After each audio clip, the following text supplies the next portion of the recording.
121 സങ്കീർത്തനത്തിന്റെ Psalms 121 ഒന്നും രണ്ടും വാക്യങ്ങളാണ് നമ്മൾ ചിന്തിക്കാൻ വേണ്ടി ആഗ്രഹിക്കുന്നത്. पहला और दूसरा वचन से हम पढ़ना चाहते हैं. അവിടെ ഇങ്ങനെ എഴുതിയിരിക്കുന്നു, इसमें ऐसा लिखा है, ഞാൻ എന്റെ കണ്ണ് പർവ്വതങ്ങളിലേക്ക് ഉയർത്തുന്നു, मैं अपनी आंखों को पहाड़ों की ओर उठाता हूँ. എനിക്ക് സഹായം എവിടെ നിന്ന് വരും? मेरी सहायता कहाँ से आएगी? കേട്ടോണേ, ഒന്നുകൂടെ ശ്രദ്ധിക്കണേ. आप एक बार सुने. ഞാൻ എന്റെ കണ്ണ് പർവ്വതങ്ങളിലേക്ക് ഉയർത്തുന്നു, मैं अपनी आंखों को पर्वतों की ओर रखता हूँ. എനിക്ക് സഹായം എവിടെ നിന്ന് വരും? मेरी सहायता कहाँ से होगी? പഴയ കാലഘട്ടം അനുസരിച്ച് पुराने नियम के हिसाब से അവർ ആരോഹണ ഗീതങ്ങളും അവരോഹണ ഗീതങ്ങളും ഓർക്കുണ്ടായിരുന്നു. और एक ऐसी भजन संगीता उस समय में होती थी. उनके जाने के लिए एक भजन संगीता, आने के लिए वापस एक भजन संगीता होती थी. അവര് മലമുകളിൽ നിന്ന് കയറി ഇറങ്ങുകയും ചെയ്യുമ്പോഴാണ് സാധാരണ ഇത് ഉപയോഗിച്ചുകൊണ്ടിരുന്നത്. जब वो पहाड़ के ऊपर आना जाना करते थे तब इसका इस्तेमाल करते थे. അതുകൊണ്ടാണ് ഈ സങ്കീർത്തനത്തിന്റെ ഹെഡിങ്ങിൽ എഴുതിയിട്ടുണ്ട്, ഇതൊരു ആരോഹണ ഗീതമാണെന്ന് എഴുതിയിട്ടുണ്ട്. इसलिए इस भजन संगीता के ऊपर लिखा हुआ है कि ये चलने के लिए सहायता करने वाला एक वचन അവിടെ है. എഴുതിയിരിക്കുന്നു, ഞാൻ എന്റെ കണ്ണ് പർവ്വതങ്ങളിലേക്ക് ഉയർത്തുന്നു, वहां पे लिखा है, मैं अपनी आंखों को पर्वतों की ओर रखता हूँ. എനിക്ക് സഹായം എവിടെ നിന്ന് വരും? मेरी सहायता कहाँ से होगी? ഒരു ചോദ്യത്തോടു കൂടിയാണ് ഈ സങ്കീർത്തനം ആരംഭിക്കുന്നത്. एक प्रश्न के साथ ये भजन संगीता शुरू ഇന്ന് हो रहा പകൽ है. നിങ്ങൾ ഒരു ചോദ്യത്തോടു കൂടിയാണ് നിങ്ങളുടെ ജീവിതം ഈ ദിവസം തുടങ്ങിയെങ്കിൽ, अगर आज के दिन आपने एक सवाल के साथ अपना जीवन शुरू करा है तो, നിങ്ങളുടെ ജീവിതത്തിൽ ഏതെങ്കിലും അനുഭവത്തിൽ നിങ്ങളൊരു ചോദ്യത്തോടു കൂടിയാണ് ഇന്ന് ആയിരിക്കുന്നെങ്കിൽ, अगर किसी भी एक अनुभव में आपके पास एक सवाल अपनी ഈ जिंदगी को लेकर है तो, വചനത്തിന്റെ മുകളിൽ ഞാനൊരു ഉത്തരം നിങ്ങളെ പറയാൻ इस ആഗ്രഹിക്കുന്നു. वचन के ऊपर एक जवाब देना चाहता हूँ. അവിടെ എഴുതിയിരിക്കുന്നു, എന്റെ സഹായം ആകാശത്തെയും ഭൂമിയെ നിർമ്മിച്ച യഹോവയിങ്കൽ നിന്ന് വരുന്നു. तो इसमें ऐसा लिखा है, मेरी सहायता परमेश्वर से आएगी जिन्होंने आकाश और भूमि को സങ്കീർത്തനക്കാരൻ ഒരു बनाया है. ചോദ്യം ചോദിച്ച് അധ്യായം അവസാനിപ്പിക്കുമായിരുന്നെങ്കിൽ നമുക്ക് പ്രത്യാശയ്ക്ക് വകയില്ലാതായി പോയത്. अगर भजन संगीता वाला ये प्रश्न पूछ के छोड़ देता तो हम बिना सहायता के रहते. എന്നാൽ ഇവിടെ ചോദ്യത്തിന്റെ മുൻപിൽ ഒരു ഉത്തരവുമായിട്ട് താൻ വെളിപ്പെട്ട് വരുന്നു. परंतु यहाँ पे सवाल के साथ नीचे जवाब भी दिया गया है. നമ്മൾ 73 സങ്കീർത്തനത്തിൽ ഇതേ ഒരു ഭാഗം കാണുന്നുണ്ട്. अगर हम सैम 71 निकाले तो वहाँ पे 73 निकाले तो वहाँ पे भी दिखेगा. അവിടെ എഴുതിയിരിക്കുന്നത് ഇങ്ങനെയാണ്, वहाँ पे ऐसा लिखा है, ദൈവം ഇസ്രായേലിൽ നിർമ്മല ഹൃദയമുള്ളവർക്ക് തന്നെ നല്ലവനാവും നിശ്ചയം.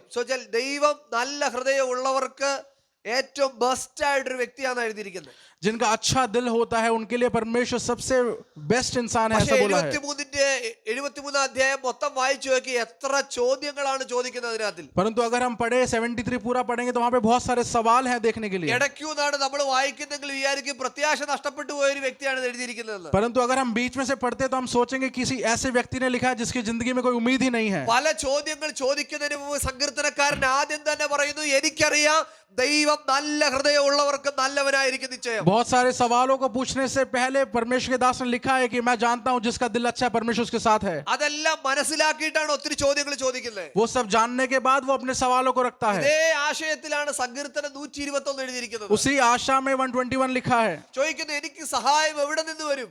वो पूछ रहा है, मेरी सहायता कहां से आएगी? എനിക്ക് സഹായം എവിടെ നിന്ന് വരും? मेरी सहायता कहां से आएगी? വേറെ പ്രോസ്പെരിറ്റി ഒന്നും ഞാൻ പറയുമല്ല. प्रियजनों, मैं धनिक वारों के बारे में नहीं बता रहा हूं. നമുക്ക് ഒരിക്കലും ഒത്തിരി പ്രോസ്പെരിറ്റിയും പറയേണ്ട ആവശ്യമില്ല, ഒത്തിരി ദാരിദ്ര്യവും പറയേണ്ട ആവശ്യമില്ല. हमें ज्यादा प्रोस्पेरिटी और गरीबी के बारे में बात करने की जरूरत नहीं ഒരു है. ദാരിദ്ര്യത്തെ കുറിച്ച് പറയുന്ന ഒരു സുവിശേഷം മാത്രമൊന്നുമല്ല. परमेश्वर का वचन गरीबी के बारे में बात करने वाला वचन नहीं है. ഒരു ഭയങ്കര പ്രോസ്പെരിറ്റിയെ കുറിച്ച് പറയുന്നതല്ല.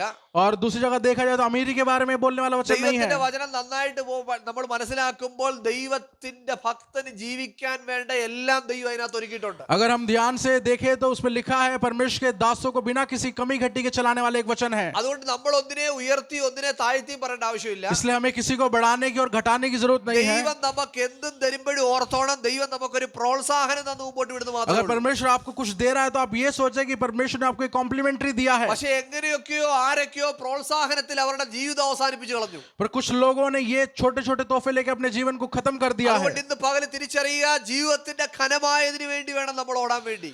परंतु आज की दिन आप ये सोचें कि परमेश्वर आपके लिए कुछ बड़ा करेगा, उस हिसाब से चलें. ഇവിടെ പറയുക, എന്റെ സഹായം എവിടെ നിന്ന് വരും? यहाँ पे पूछा है कि मेरी सहायता कहाँ से होगी. നമ്മൾ എത്ര പ്രാവശ്യം നമ്മുടെ ജീവിതത്തിൽ ചോദിച്ചിട്ടുള്ള ചോദ്യം. हमने अपने जीवन में कितनी बार पूछा होगा ഞാൻ ये. എത്ര പ്രാവശ്യം ചോദിച്ചിട്ടുണ്ട്? मैंने अपने आप से कितनी बार पूछा है. നിങ്ങൾ എത്ര പ്രാവശ്യം ചോദിച്ചിട്ടുണ്ടായിരിക്കാം? आप लोगों ने कितनी बार पूछा കർത്താവേ, होगा, കഴിഞ്ഞ വിഷയത്തിൽ നിന്ന് നീ എന്നെ വിടുവിച്ചു, हे परमेश्वर पिछली बार तूने बचाया, പക്ഷേ ഇതിൽ നിന്ന് എന്നെ ആർക്ക് വിടുവിക്കാൻ കഴിയുമെന്ന് നമ്മൾ വിചാരിച്ചിട്ടുണ്ട്. परंतु इस परेशानी में से मुझे कौन निकालेगा. പക്ഷെ ഒരു കാര്യം ഞാൻ ഓർപ്പിക്കട്ടെ, परंतु एक चीज बताना चाहूंगा, നിങ്ങളുടെ കഴിഞ്ഞ വിഷയത്തിൽ ഉത്തരവുമായിട്ട് വെളിപ്പെട്ടു വന്ന ദൈവം ഈ വിഷയത്തിൽ നിങ്ങൾക്കായിട്ട് ഒരു ഉത്തരത്തിന് വേണ്ടി വെളിപ്പെട്ടു വന്നിരിക്കും. आपके पिछले परेशानी में उत्तर लेके आने वाला परमेश्वर इस परेशानी में भी उत्तर लेके आएगा. ഒരു സുവിശേഷകൻ ഇങ്ങനെ പറഞ്ഞിട്ടുണ്ട്, एक सुसमाचारक ऐसा बोलता है, നമ്മൾ പുറത്തുള്ളവരോടെല്ലാം പറയുന്നത് എന്താണെന്നറിയാമോ? हम बाहर वाले लोगों से इस प्रकार बात करते हैं ഇതിനകത്തോട്ട് വന്നാൽ മതി, ഇതിനകത്ത് ഭയങ്കരമായിട്ടുള്ള വിടുതലാന്നാ പറയുന്നത്. कि तुम लोग अंदर आ जाओ, तुम्हें उद्धार मिलेगा। നോക്കിക്കേ, അല്ലെങ്കിൽ ഭയങ്കര സൗഖ്യം വിടുതലാണെന്ന് നമ്മൾ यहाँ പറയുന്നത്. पे चंगाई और छुटकारा है। ദൈവം സൗഖ്യമാക്കത്തില്ലേ? क्या परमेश्वर छुटकारा नहीं देते? ദൈവം വിടുതൽ കൊടുക്കത്തില്ലേ? क्या परमेश्वर चंगाई नहीं देते? പക്ഷേ അവരുടെ ജീവിതത്തിലെ പരിശോധനകൾ മാറിപ്പോകുന്നുണ്ടോ? परंतु उनके जीवन की परेशानियां हट रही हैं क्या? അവരുടെ ജീവിതത്തിൽ പരിശോധനകളിൽ കൂടെ അവിടെ യാത്ര ചെയ്തേ പറ്റത്തുള്ളൂ. उनको परेशानियों में से ही निकलना ആ पड़ेगा। സുവിശേഷകന്റെ വാക്ക് കടമെടുത്തോണ്ട് ഞാൻ പറയാം. उस सुसमाचारक की बात को मैं उधार में लेके बताना അദ്ദേഹം चाहूंगा। പറയുന്നു, പരിശോധനയിൽ കൂടെ പോകുമ്പോഴും ആശ്വസിപ്പിക്കുന്ന ഒരു കരം നമുക്കുണ്ടെന്നുള്ളതാണ് ഏറ്റവും വലിയ ബലം. परंतु परेशानियों में से जाने के बावजूद परमेश्वर का एक हाथ है जो शांति देता है मुझे। ദൈവം വെച്ചിട്ടുള്ള അസൈൻമെന്റ്സ് എടുത്തു കളയുന്നതല്ല ദൈവത്തിന്റെ പദ്ധതി.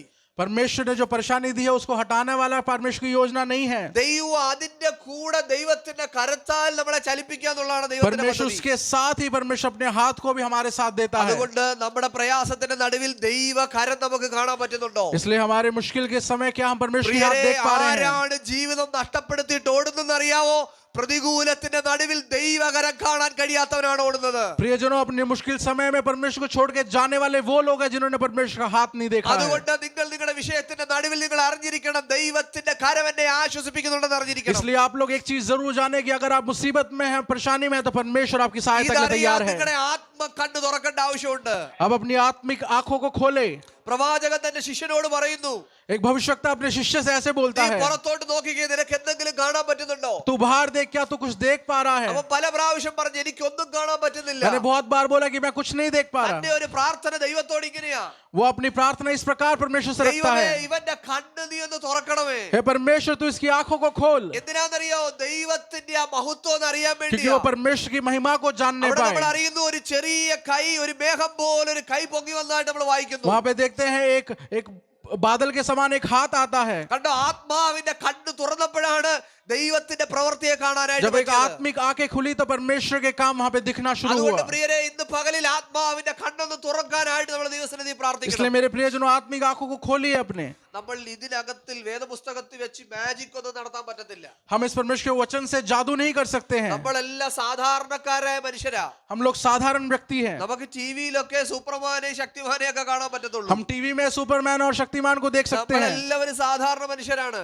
हम लोग साधारण हैं। വിഷയത്തിന്റെ നടുവിൽ ചിലപ്പോൾ ഭയപ്പെട്ടു പോയേക്കാം, परेशानियों के बीच में डर जाते हैं, ചിലപ്പോൾ അന്ധാളിച്ചു പോയേക്കാം, എന്ത് ചെയ്യണോന്ന് അറിയാൻ വയ്യാതായേക്കാം. शायद बिना उम्मीद के रह जाते പക്ഷേ हैं। നിനക്കൊരു ഉത്തരവാദിത്വം ഉള്ളവരുണ്ടെന്ന് നീ ഒരിക്കലും മറന്നു പോകരുത്. परंतु आपके लिए एक सोचने वाला एक व्यक्ति है, आप ना भूलें। വിഷയങ്ങൾ എന്ത് കടന്നു വരുമ്പോഴും ഞാൻ ഓടിച്ചെല്ലാൻ ഒരു അഭയസ്ഥാനം എനിക്കുണ്ടെന്ന് മറന്നു പോകരുത്. चाहे जितनी बड़ी परेशानी हो, आपके पास जाने के लिए एक അയ്യോ, जगह है, ना പ്രിയരേ, भूलें। അത് മറക്കുന്നത് കൊണ്ടാണ് നമ്മൾ ദുഃഖത്തിൽ ആർന്നു പോയിരിക്കുന്നത്. प्रियजनों, वो हम भूल रहे, इसलिए हम दुख में रहते हैं। അതുകൊണ്ട് ഇന്ന് പകലിൽ പറയാ, ഞാൻ എന്റെ അപ്പന്റെ ഭവനത്തിലേക്ക് മടങ്ങി ചെല്ലും. इसलिए आज के दिन बोले कि मैं अपने पिता के घर वापस ഞാൻ എന്റെ लौटूंगा। അപ്പന്റെ ഭവനത്തിലേക്ക് മടങ്ങി ചെല്ലും. मैं अपने पिता के घर वापस ഞാൻ लौटूंगा। അങ്ങോട്ട് നടന്നു ചെല്ലുമ്പോൾ ഇങ്ങോട്ട് ഓടി വരുന്ന ഒരു അപ്പനെയാണ് ഞാൻ जब मैं വിളിക്കുന്നത്. उधर को चल के जाऊंगा तो वो भाग के मेरे पास आएगा। ഞാൻ ഇന്ന് പകലിൽ ചോദിക്കുന്നത്, എന്തിന്റെ മുകളിലാണ് നീ എന്നെ സ്നേഹിക്കാനായിട്ട് ഇങ്ങോട്ട് ഓടി വന്നത്? आज दोबारा मैं पूछता हूँ कि तूने क्या देखा ഒരേ मुझमें कि तू भाग ഒരു के आया? ഉത്തരം മാത്രമേ ഉള്ളൂ, ഞാൻ നിന്റെ അപ്പനായതുകൊണ്ട് ഞാൻ നിന്റെ അടുക്കലേക്ക് ഓടി सिर्फ വന്നിരിക്കുന്നു. एक ही जवाब है, मैं तेरा पिता हूँ इसलिए मैं तेरे पास भाग के അതുകൊണ്ട് आया। പ്രിയരെ,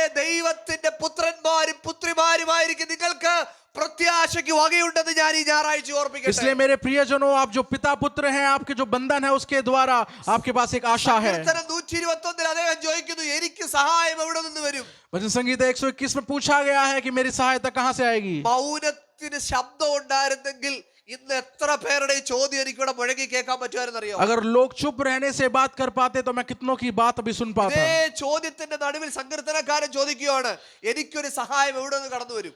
यही सवाल भजन संगीत वाला पूछता है कि मेरी सहायता कहाँ से होगी? അതുകൊണ്ട് പ്രിയരെ, ഞാൻ പറഞ്ഞല്ലോ, സങ്കീർത്തനത്തിന്റെ 2-ാമത്തെ വാക്യത്തിൽ പറയുന്നു, സഹായം വരാൻ ഒരേ ഒരു വഴി മാത്രമേ ഉള്ളൂ, അത് യഹോവയിൽ നിന്ന് മാത്രമേ വരത്തുള്ളൂ. इस प्रकार लेखक ने लिखा है कि सहायता सिर्फ एक ही जगह से आएगी, वो परमेश्वर से നമ്മളെ ആര് आएगी। സഹായിച്ചാലും ഒരു പരിധിക്കപ്പുറം സഹായിക്കാൻ പറ്റത്തില്ല. चाहे जो भी हमारी सहायता करे उनके लिए एक लिमिट होती है। ആരെല്ലാം നമ്മുടെ വേദന മനസ്സിലാക്കിയാലും അവർക്കൊരു പരിധിക്ക് മോളി മനസ്സിലാക്കാൻ പറ്റത്തില്ല. चाहे कोई भी हमारा दर्द महसूस करे परंतु एक हद तक समझ പക്ഷേ पाता है। നമ്മുടെ വിഷയം നാം അറിയുന്നതിനേക്കാളും നന്നായിട്ട് അറിയുന്ന ഒരു ദൈവത്തെയാണ് നമ്മൾ परंतु ആശ്രയിക്കുന്നത്. हमारी परेशानियों को हमसे ज्यादा जानने वाला परमेश्वर है हमारा। ഈ ദൈവത്തെ നോക്കി അല്ലെങ്കിൽ സഹായം എവിടെ നിന്ന് വരുമെന്ന് മനസ്സിലാക്കുന്ന രീതിയിൽ ഒത്തിരി ഭാഗങ്ങൾ വേദപുസ്തകത്തിൽ കാണാൻ പറ്റും. परमेश्वर की ओर देखने वाला नहीं तो सहायता कहां से आएगी बोलने वाले वचन बहुत सारे हैं. അല്ലെങ്കിൽ നോക്കുമ്പോൾ അറിഞ്ഞ പല കാര്യങ്ങളും വേദപുസ്തകത്തിൽ അറിയാനായിട്ട് नहीं तो പറ്റും. देख के समझने वाली बहुत सारी चीजें हैं वचन में. നമുക്കൊരു ഭാഗം ഒന്ന് വായിക്കാം. हम एक वचन पढ़ेंगे. യോഹന്നാൻ സുവിശേഷം 4-ാമത്തെ അധ്യായം യോഹന്നാ की किताब 4वां अध्याय 34 and 35. Gospel of John chapter 4 verse 34 and 35. യോഹന്നാൻ സുവിശേഷം 4-ാം അധ്യായത്തിന്റെ 34-35 ഒരാൾക്ക് കോഡ്ലെസ് കൊടുക്കണം. 34-ാമത്തെ വാക്യവും 35-ാമത്തെ വാക്യവും ഒരാൾ വായിച്ചാട്ടെ. ബൈക്കിൽ കൂടെ വായിക്കണേ. യേശു അവരോട് പറഞ്ഞത് എന്നെ അയച്ചവന്റെ ഇഷ്ടം ചെയ്ത് അവന്റെ പ്രവൃത്തി തികയ്ക്കുന്നത് തന്നെ എന്റെ ആഹാരം. അടുത്ത വാക്യം. ഇനി 4 മാസം കഴിഞ്ഞിട്ട് കൊയ്ത്തു വരുന്നു. ഈ വാക്യം ശ്രദ്ധിച്ചോണേ. ഇനി 4 മാസം കഴിഞ്ഞിട്ട് കൊയ്ത്തു വരുന്നു എന്ന് നിങ്ങൾ പറയുന്നില്ലയോ? നിങ്ങൾ തല പൊക്കി നോക്കിയാൽ കണ്ടോ, ഇവിടെ കണ്ടോ, ഒരാൾ തല ഉയർത്തി നോക്കിയതിനെ കുറിച്ച് പറയുകയാണ്. നിങ്ങൾ തല ഉയർത്തി നോക്കിയാൽ, अगर आप अपने स्वरों को उठा के देखें तो ഇപ്പോൾ തന്നെ വയല് അതിന് പരുവപ്പെട്ട് കിടക്കുന്നത് എഴുതിയിരിക്കുന്നു. अभी से ही खेती तैयार है. ഓ ഹാർവസ്റ്റ് കൊയ്തെടുക്കാൻ വേണ്ടി ഇപ്പൊ തന്നെ അത് തയ്യാറായി കിടക്കുക. खेती पूरी सफल देने के लिए तैयार है. ഇവിടെ ഈ പറയുന്നത് എന്തിനെ കുറിച്ചാണെന്നറിയാവോ? यहाँ पे किसके बारे में बोला जा रहा है? സുവിശേഷത്തെ കുറിച്ചുള്ള കാര്യം പറയുക. यहाँ पे सुसमाचार के बारे में बताया जा रहा है. ഉയർത്തി നോക്കുവീൻ, ഇപ്പോൾ തന്നെ അത് ഭാഗപ്പെട്ട് കിടക്കുകയാണ്. अपने मुंह को उठा के देखे, सब कुछ तैयार है. പ്രിയരെ, നാം നമ്മുടെ ചുറ്റുപാടിലേക്ക് നോക്കണം കേട്ടോ. मेरे प्रियजनों, आप अपने आस पड़ोस में देखें. നാം നമ്മുടെ ജോലി സ്ഥലത്തേക്ക് നോക്കണം. आप जहाँ पे काम करते हैं वहाँ पे देखें. നമ്മുടെ താമസിക്കുന്നതിന്റെ ചുറ്റുപാട് നമ്മൾ നോക്കണം. जहाँ पे रहते हैं वहाँ का आस पड़ोस देखें. വേദപുസ്തകത്തിന്റെ അടിസ്ഥാനത്തിൽ ഇപ്പോഴേ എല്ലാം തയ്യാറായിരിക്കുകയാണ്. वचन के हिसाब से सब कुछ अभी से तैयार है. നാം തല ഉയർത്തി നോക്കുന്നില്ല. हम सिर्फ अपने सर को उठा के नहीं देख रहे हैं. നോക്കുന്നത് നമ്മുടെ കാര്യം മാത്രം ശ്രദ്ധിച്ചുകൊണ്ടിരിക്കുകയാണ്. हम अभी सिर्फ अपने बारे में सोच रहे हैं. ഞാൻ എത്ര പ്രാവശ്യം കണ്ടിട്ടുണ്ടെന്നറിയോ, റോഡിലൂടെ നമുക്ക് പരിചയമുള്ളവർ പോകുമ്പോൾ हमने कितनी बार देखा है कि हमें जानने वाले जब लोग जाते हैं, അവർ നമ്മളെ നോക്കിയാൽ പോകുന്നത് നമുക്ക് തോന്നിയേക്കാം. हम शायद सोचते होंगे कि वो लोग हमें देख के जा रहे हैं, പക്ഷെ അവർ തോന്നില്ല. അവർ അവരുടെ കാര്യം ചിന്തിച്ചിരിക്കുന്നതുകൊണ്ട് നമ്മളെ ശ്രദ്ധിക്കുന്നേ ഇല്ല. परंतु वो लोग हमें देख ही नहीं रहे क्योंकि वो अपनी सोच में है. പക്ഷെ അവരുടെ കണ്ണ് തുറന്നിരിക്കുന്നില്ലേ? परंतु उनकी आंखें खुली नहीं है. അവർക്ക് क्या കാണാൻ പറ്റുന്നില്ലേ? क्या वो देख नहीं पा रहे हैं? പക്ഷെ അവർക്ക് ശ്രദ്ധയിൽ എത്താൻ പറ്റുന്നില്ലല്ലോ. परंतु वो सोच नहीं पा रहे हैं हमारे बारे में, കാരണം എന്താന്ന് ചോദിച്ചാൽ അവരുടെ ശ്രദ്ധ വേറെ പല കാര്യത്തിൽ ഇരിക്കുക. क्योंकि उनका जो ध्यान है वो किसी और चीज में व्यस्त है. ആശയത്തിൽ ഇവിടെ പറയുകയാണ്, അവരോട് പറയുന്നു, നിങ്ങൾ നിങ്ങളുടെ തലകളെ ഒന്ന് ഉയർത്തി നോക്കിക്കേ. उसी आशा में हम बोलते हैं कि तुम अपने सरों को उठा के देख. നിങ്ങൾ നിങ്ങളുടെ തലകളെ ഒന്ന് ഉയർത്തി നോക്കിക്കേ. तुम लोग अपने सरों को उठा के देखिए. അപ്പോൾ നിങ്ങൾക്ക് കാണാൻ പറ്റും, അവിടെ ഒരു വലിയ കൊയ്ത്തുള്ളതായിട്ട് കാണാൻ പറ്റും. तब आप देख पाएंगे वहां पे एक बहुत बड़ी सफल उगी है. സഹായം എവിടെ നിന്ന് വരുന്നെന്ന് മാത്രമല്ല തല ഉയർത്തി നോക്കേണ്ടത്. हमें सिर्फ ये नहीं देखना कि सहायता कहां से आ रही है. ചുറ്റുപാടുമുള്ള ആത്മീയതയെ കുറിച്ച് ഒരു വലിയ ഉത്തരവാദിത്വം നമുക്ക് വേണം. अपने आस पड़ोस की आत्मिकता के बारे में भी देखिए. നമുക്ക് ഒരു വാക്യം വേണമെന്ന് വായിക്കാം. हम एक वचन पढ़ेंगे. യോഹന്നാൻ സുവിശേഷം 4-ാം അധ്യായത്തിന്റെ 9-ാമത്തെ വാക്യം ഒന്ന് വായിച്ചാട്ടെ. യോഹന്നാൻ 4 का 9 भी पढ़ेंगे.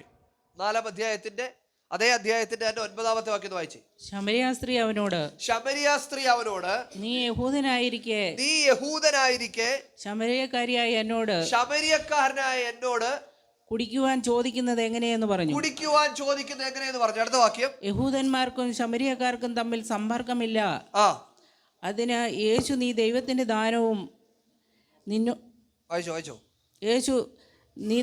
ദാനവും നിന്നോട് കുടിക്കുവാൻ ചോദിക്കുവാൻ ആരെന്നും അറിഞ്ഞുവെങ്കിൽ. ഇവിടെ ശമരിയക്കാരുമായിട്ടുള്ള ഒരു കോൺവെർസേഷനെ കാണുക നമ്മൾ. यहाँ पे स्त्री के साथ एक बात हो रही है, उसके बारे में पढ़ रहे हैं. കാരണം ആ സമയത്ത് അത്രയും ക്ലോസ് ആയിട്ട് റിലേഷൻ അവരുടെ നടക്കത്തില്ല. वहाँ पे क्योंकि उस समय एक अच्छा संबंध नहीं बना पा रहे हैं. കാരണം വളരെ അകന്നൊരു ഡിസ്റ്റൻസ് കീപ്പ് ചെയ്യേണ്ട സമയമാണ് അത്. क्योंकि बहुत ही ज्यादा दूरी बनाने का एक समय है. ആ നടുവിൽ എങ്ങനെ ഒരു സംഭാഷണം സാധ്യമാകും?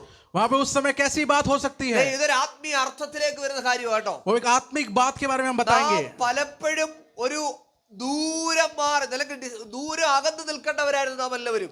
हमें बहुत समय ऐसा था कि हमें दूरी बनानी थी. ദൈവത്തിൽ നിന്ന് ഒത്തിരി ദൂരം അകന്ന് നിൽക്കേണ്ടവരായിരുന്നു നമ്മൾ. हमें परमेश्वर से एक दूरी बनाने का एक समय था. എന്നാൽ അവന്റെ പുത്രന്റെ രക്തത്താൽ അവൻ ആ ഡിസ്റ്റൻസിനെ മാറ്റി നമ്മളെ അവരോട് അടുപ്പിച്ച് ചേർത്തിരിക്കുകയാണ്. परंतु परमेश्वर ने अपने पुत्र के लहू से उस दूरी को कम करा है. അവൻ നമ്മളെ എന്ത് ചെയ്തിരിക്കുന്ന അടുപ്പിച്ചു കൊണ്ടുവന്നിരിക്കുകയാണ്. वो हमें अपने से नजदीक ले आए हैं. ഇവിടെ ഈ സ്ത്രീയോടുള്ള ബന്ധത്തിലും അങ്ങനെ തന്നെയാണ്. തനിക്കൊരിക്കലും അടുത്തിടപെടാൻ പറ്റത്തില്ല, പക്ഷേ ആ സാഹചര്യം അനുകൂലമാക്കി കൊടുത്തിരിക്കുകയാണ്. स्त्री के साथ भी यही परेशानी है. वो ज्यादा संपर्क नहीं कर सकते, परंतु उनकी परिस्थितियों ने जोड़ दिया है. നമ്മുടെ തലകളെ ഉയർത്തി നോക്കുമ്പോൾ നമ്മുടെ പല അകന്നിരിക്കുന്ന അനുഭവങ്ങളെയും അടുപ്പിച്ചു കൊണ്ടുവന്ന ദൈവത്തെ കുറിച്ചാണ് ഞാൻ പറയുന്നത്. हम अपनी अलग अलग परेशानियों को देखते हैं, लोग को देखते हैं, तो हम संपर्क नहीं कर पाते, परंतु परिस्थितियां ले आती है साथ में. ഡിസ്റ്റൻസുകളെ മാറ്റി അതിനെ ഷോർട്ടായിട്ട് കൊണ്ടുവന്ന ഒരു ദൈവത്തെ കുറിച്ചാണ് ഞാൻ പറയുന്നത്. हमारा जो एक दूरी है उसको कम करने वाले की बात कर रहा हूं मैं. യോഹന്നാന്റെ സുവിശേഷത്തിന്റെ 4-ാം അധ്യായത്തിന്റെ 11-ാമത്തെ വാക്യം കൂടെ വായിച്ചാട്ടെ. यूहन्ना 4 का 11वां अध्याय पढ़ेंगे. അവിടെ മറ്റൊരു കാര്യം കൂടെ കാണാം നമുക്ക്. യജമാനെ, നിനക്ക് കോരുവാൻ പാത്രമില്ലല്ലോ, കിണർ ആഴമുള്ളതാവുന്നു, പിന്നെ ജീവനുള്ള വെള്ളം നിനക്ക് എവിടെ നിന്ന്? ഈ രണ്ട് ഭാഗത്തെ കൂടെ ഒന്ന് ഒന്നിച്ച് ചിന്തിക്കണം. अगर इस दोनों चीजों को हम एक साथ सोचे तो നോക്കിയേ, പഴയ കാലഘട്ടത്തിൽ യേശുവിന്റെ കാലഘട്ടത്തിൽ നടന്നൊരു കാര്യത്തെ കുറിച്ചാണ് പറയുന്നത്. यीशु मसीह के समय में ऐसा हुआ था. ഇവിടെ കണ്ടോ, വലിയ അകന്നിരിക്കുന്ന ഒരു അനുഭവത്തിൽ यहाँ पे बहुत ही दूरी है. ദൈവം തന്റെ പുത്രനെ തന്ന് നമ്മളോട് അടുപ്പിച്ചതിനെ കുറിച്ച് പറഞ്ഞു. परमेश्वर ने अपने पुत्र यीशु मसीह को देके हमें जोड़ा. ഇവിടെ വലിയൊരു കിണറിനെ കുറിച്ച് പറയുകയാണ്. यहाँ पे बहुत बड़े एक कुएं के बारे में बोल रहे അവിടെ हैं. ഒരു നോട്ട്സിൽ എഴുതിയിരിക്കുന്ന ഏകദേശം 70 മുതൽ 75 അടി വരെ ആഴമുള്ളതാണ് ഇതിന്. 70 से ज्यादा गहरा है वो कुआं. അപ്പൊ നോക്കി, ഇത്രയും വലിയൊരു കിണറിനെ കുറിച്ച് അവിടെ പറയുന്നു. उतने बड़े कुएं के बारे में बात हो रही है. ദൈവത്തോട് അകരുന്ന നമ്മളെ, जो परमेश्वर से दूर थे हम लोग, പാപത്തിന്റെ കുഴിയിലായിരുന്നു നമ്മളെ, उस पाप के गड्ढे में थे. ദൈവത്തിന്റെ സ്നേഹത്താൽ ദൈവം വിളിച്ചതിനെ കുറിച്ചാണ് പറയുന്നത്. परमेश्वर ने अपने प्रेम से हमें बचाया है. നമ്മൾ തലകളെ ഒന്ന് ഉയർത്തി നോക്കിയാൽ, अगर हम अपने सरों को उठा के देखते हैं तो നമ്മളെ ദൂരത്ത് നമ്മളെ ചാരത്ത് കൊണ്ടുവന്നതിനെ കുറിച്ച് മനസ്സിലാക്കാനായിട്ട് പറ്റും. वो हमें दूर से अपने पास लेकर आए, वो हम समझ पाएंगे. പലതിനു വേണ്ടി തല ഉയർത്തുന്നതുകൊണ്ടാണ് ദൈവത്തിന്റെ പ്രവൃത്തി നമുക്ക് മനസ്സിലാക്കാൻ हम പറ്റാത്തത്. बहुत सारी अलग अलग चीजों के लिए सर उठाते, इसलिए हम समझ नहीं पा रहे. അതുകൊണ്ട് ദൈവം ദൂരത്തു നമ്മളെ ചാരത്തെ കൊണ്ടുവന്നൊരു ദൈവം. इसलिए परमेश्वर दूर से हमें अपने नजदीक ले आया. പാപത്തിന്റെ വലിയ ആഴത്തിൽ നമ്മളെ പുറത്തോട്ട് കൊണ്ടുവന്ന ദൈവമാണ്. पाप की गहराइयों से हमें बाहर निकाल के लेके आया. യോഹന്നാന്റെ സുവിശേഷം 4-ാം അധ്യായത്തിന്റെ 31-ൽ മറ്റൊരു വാക്യം വായിക്കുന്നു. इसी चौथे अध्याय के 31 में ऐसा लिखा है. 39 സോറി ബൈ മിസ്റ്റേക്ക്. 39 में लिखा है. 39 എന്ന് വായിച്ചാട്ടെ.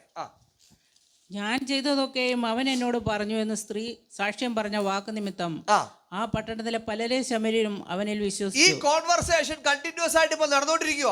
ये बातचीत चलती जा रही है. പക്ഷേ ആ ചുറ്റുപാടിനെ മൊത്തം പിടിച്ചു കുലുക്കിയത് എന്തോന്നറിയാവോ? परंतु उन सारी परिस्थितियों को हिलाने वाली बात क्या थी? അവൾ പറഞ്ഞ മെസ്സേജിനകത്തിൽ നിന്നാണ്. उनका जो सुसमाचार था उसमें था. അയ്യോ, ഇത് നമ്മുടെ ആത്മീയതായിട്ട് ബന്ധമുള്ള വിഷയമാ. वो हमारी आत्मिकता से संबंध है. ദൈവത്തിൽ നിന്ന് ദൂരമായിരുന്നപ്പോൾ जब हम परमेश्वर से दूर थे, ദൈവം തന്റെ പുത്രനാൽ നമ്മളെ അടുപ്പിച്ചു. परमेश्वर ने अपने पुत्र को देके हमें नजदीक लेके आए. പാപത്തിന്റെ വലിയ ആഴത്തിലായിരുന്നപ്പോൾ वो हम जब पाप के गहराई में थे, സുവിശേഷത്തിന്റെ ശബ്ദം തന്ന് അവൻ ആ ദേശത്തിന് ഒരു വ്യത്യാസം വരുത്തി. सुसमाचार को हमारे पास देके उस देश में एक बेदारी लेकर आए. ഇത് നമ്മൾക്ക് ചിന്തിക്കുമ്പോൾ ഒരു സ്ത്രീയുടെ ഒരു വ്യക്തിയുടെ യേശുവിന്റെ സംഭാഷണമായിട്ട് തോന്നിയേക്കാം. जब हम वो सोचते हैं तो हम समझ पाएंगे कि उस स्त्री के साथ कैसी बात थी. എന്നാൽ ആത്മീയ അർത്ഥം വെച്ച് നോക്കുമ്പോൾ അകന്നിരിക്കുന്ന നമ്മളെ, കുഴിയിൽ അകപ്പെട്ടിരിക്കുന്ന നമ്മളെ അവന്റെ വചനത്താൽ ആ ദേശത്തിന് വ്യത്യാസം വന്നതിനെ കുറിച്ചാണ് പറയുന്നത്. हम जब आत्मिक तरीके से सोचेंगे तो हम समझ पाएंगे कि उस गहराई की बात क्या थी. അതുകൊണ്ട് നാം തല ഉയർത്തി ആത്മീയതയിലേക്ക് നോക്കുമ്പോൾ ദൈവം നമ്മെ വിടുവിച്ച വഴികൾ നമുക്ക് അറിയാൻ പറ്റും. इसलिए हम जब आत्मिकता की ओर अपने सर को उठा के देखते तो हम समझ पाते हैं गहराई के बारे में. തല ഉയർത്തി നോക്കി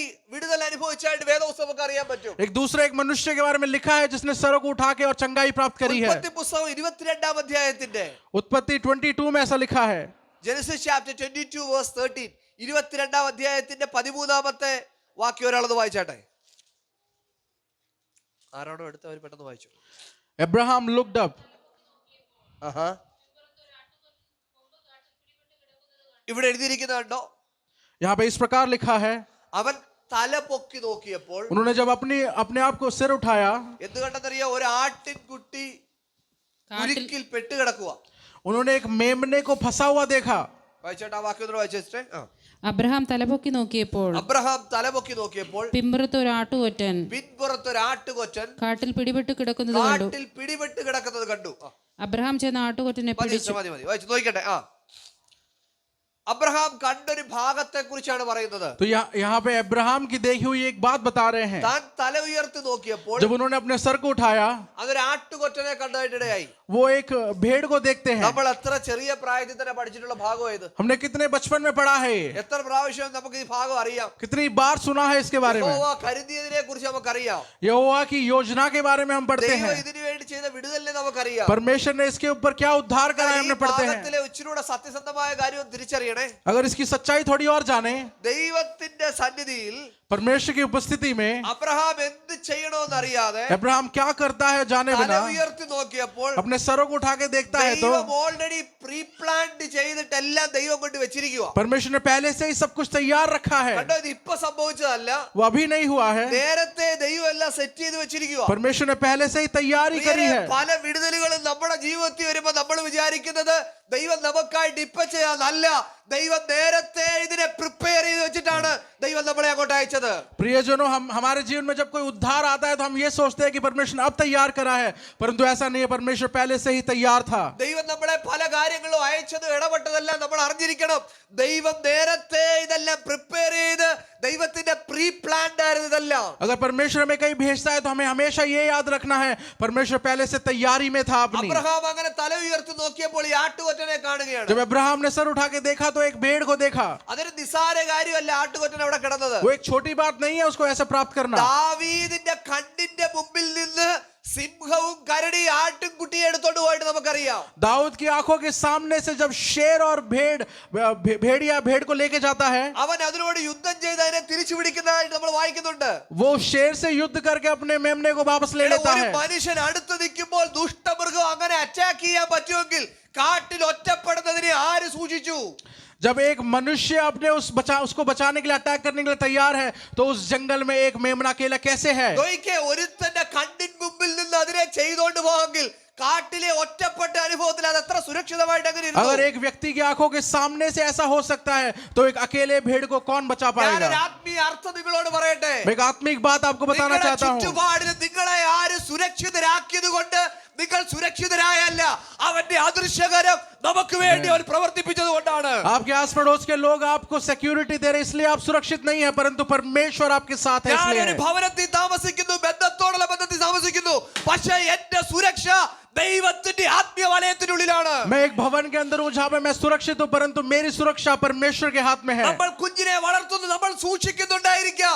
പ്രിയരെ, യഥാർത്ഥ സുരക്ഷിതത്വം ദൈവത്തിന്റെ കയ്യിലാണ് വെളിപ്പെടുന്നത്. हम अपने बच्चों को पाल रहे हैं, उनको सुरक्षा दे रहे हैं, परंतु उनकी सुरक्षा परमेश्वर के हवाले है. കാട്ടിന്റെ ഏകാന്തതയിൽ ആരും സഹായിക്കാനില്ലാതിരുന്നപ്പോൾ അതിനെ ദൈവം സൂക്ഷിച്ചതായിട്ടാണ് പറയുന്നത്. उस जंगल में जब वो जंगल पूरा सुनसान था, वहां पे उसको संभालने के लिए परमेश्वर था. കാരണം ദൈവത്തിന്റെ പ്രീ പ്ലാൻഡിലുള്ള കാര്യത്തെ ഒരാൾക്കും സ്ഥാനം മാറ്റാനായിട്ട് പറ്റത്തില്ല. क्योंकि परमेश्वर का जो प्री प्लान है उसको कोई बदल नहीं सकता है. ആരുടെ ഹൃദയത്തെ എവിടെ തിരിക്കണമെന്ന് അവന് നന്നായിട്ട് അറിയാം. किसको कहां पे बदलना है वो जानते हैं. ആരുടെ ഹൃദയത്തിന് വ്യത്യാസം വരുത്തണമെന്ന് ദൈവത്തിന് അറിയാം. किसके दिलों को बदलना है परमेश्वर जानता है. രാജാവിന്റെ ഹൃദയം നീർത്തോട് കണക്ക് ദൈവത്തിന്റെ കയ്യിലിരിക്കുന്നു. രാജാവിന്റെ ഹൃദയം എങ്ങനെ തിരിക്കണമെന്ന് പോലും ദൈവത്തിന് അറിയാം. एक राजा के दिल को किस प्रकार बदलना है वो भी परमेश्वर जानते हैं. അതുകൊണ്ട് നമ്മൾ തിരിപ്പാൻ പ്രാപ്തിയുള്ളവരിലേക്ക് തലകളെ ഉയർത്തുവാൻ ഞാൻ ഈ ഞായറാഴ്ച നിങ്ങളെ ആഹ്വാനം ചെയ്യുകയാണ്. इसलिए हमें किसे बदलना है वो जानने वाले हम लोग, इसलिए उस प्रकार हम बदले अपने आप को. നമ്മൾക്ക് വ്യത്യാസം വരുത്താൻ കഴിയുന്ന ഒരു കാര്യത്തിലേ ഉള്ളൂ, ദൈവത്തിലൂടെ മാത്രമേ അത് ചെയ്തെടുക്കാനായിട്ട് हम പറ്റത്തുള്ളൂ. जानते हैं हमें किस प्रकार अपने अंदर बदलाव लाना है, वो सिर्फ परमेश्वर कर सकता है. ഉൽപ്പത്തി പുസ്തകം 13-ാം അധ്യായത്തിലൂടെ ഒന്ന് വരാമോ? उत्पत्ति किताब 13वां अध्याय में हम एक बार आएंगे. അതിന്റെ 14-ാമത്തെ വാക്യം ഒന്ന് വായിക്കണം. चौथा वाक्य पढ़ेंगे. Genesis chapter Lot 13. വായിച്ചട്ടെ. ലോത്ത് അബ്രാമിനെ വിട്ടുപിരിഞ്ഞ ശേഷം ലോത്ത് അബ്രഹാമിനെ വിട്ടുപിരിഞ്ഞ ശേഷം യഹോവ അബ്രഹാമിനോട് അരുളി ചെയ്തത്, യഹോവ അബ്രഹാമിനോട് അരുളി ചെയ്തത്, തലപൊക്കി നീ ഇരിക്കുന്ന സ്ഥലത്ത് നിന്ന് വടക്കോട്ടും തെക്കോട്ടും കിഴക്കോട്ടും പടിഞ്ഞാറോട്ടും നോക്കുക. മതി മതി മതി നോക്കിക്കോണേ. അബ്രഹാമിന്റെ സഹോദരനായ ലോത്ത് यहाँ पे अब्राहम का भाई लोत തന്നെ വിട്ടുമാറി കഴിഞ്ഞപ്പോൾ जब उनसे अलग हो जाता है, അബ്രഹാം തല ഉയർത്തി നോക്കുകയാണ്. अब्राहम अपने सरों को उठा के देखता है. കണ്ടോ, തന്റെ കൂടപ്പറപ്പായിരുന്ന ലോത്ത് തന്നെ വിട്ടു പോവുകയാ. उनका जो भाई था लोत उनको छोड़ के जा रहा होता है. തന്നെ വിട്ട് മറ്റൊരു ദിക്കിലേക്ക് താൻ യാത്ര ചെയ്യുന്നു. वो अपने भाई को छोड़ के किसी दूसरी दिशा में जा रहा होता है. അബ്രഹാം തല ഉയർത്തി നോക്കുന്നു.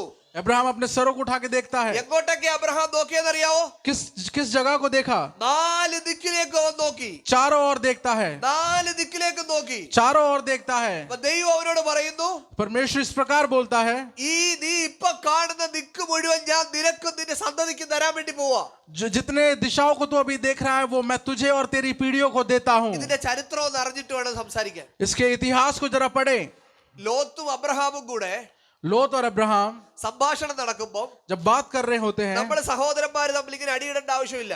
हम भाइयों को लड़ने की जरूरत नहीं है। കാരണം മറ്റുള്ളവരുടെ മുമ്പിൽ നമ്മുടെ സാക്ഷ്യം നഷ്ടപ്പെടുത്തേണ്ട ആവശ്യമില്ല. हम दूसरों के सामने अपनी गवाही को व्यर्थ नहीं നീ करेंगे। ഏത് വഴിക്കാണോ പോകുന്നത് അതിന്റെ ഓപ്പോസിറ്റേ ഞാൻ പോകുന്നുള്ളൂ. उसका मतलब ये तू जिस दिशा में जाएगा उसके उल्टी दिशा पे मैं जाऊंगा। ആദ്യം തന്നെ ലോത്തിന് അവസരം കൊടുത്തു. उसी प्रकार पहले लोत को वो मौका दिया। നിനക്ക് ഇഷ്ടമുള്ള തിരഞ്ഞെടുത്തോളാൻ പറഞ്ഞു. लोत को बोला तुझे जहां जाना है तू जा।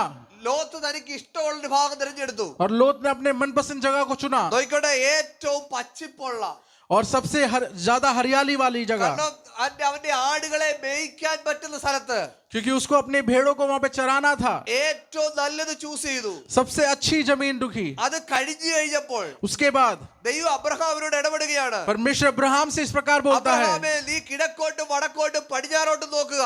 अब्राहम तू बाकी की तीनों दिशाओं को देख।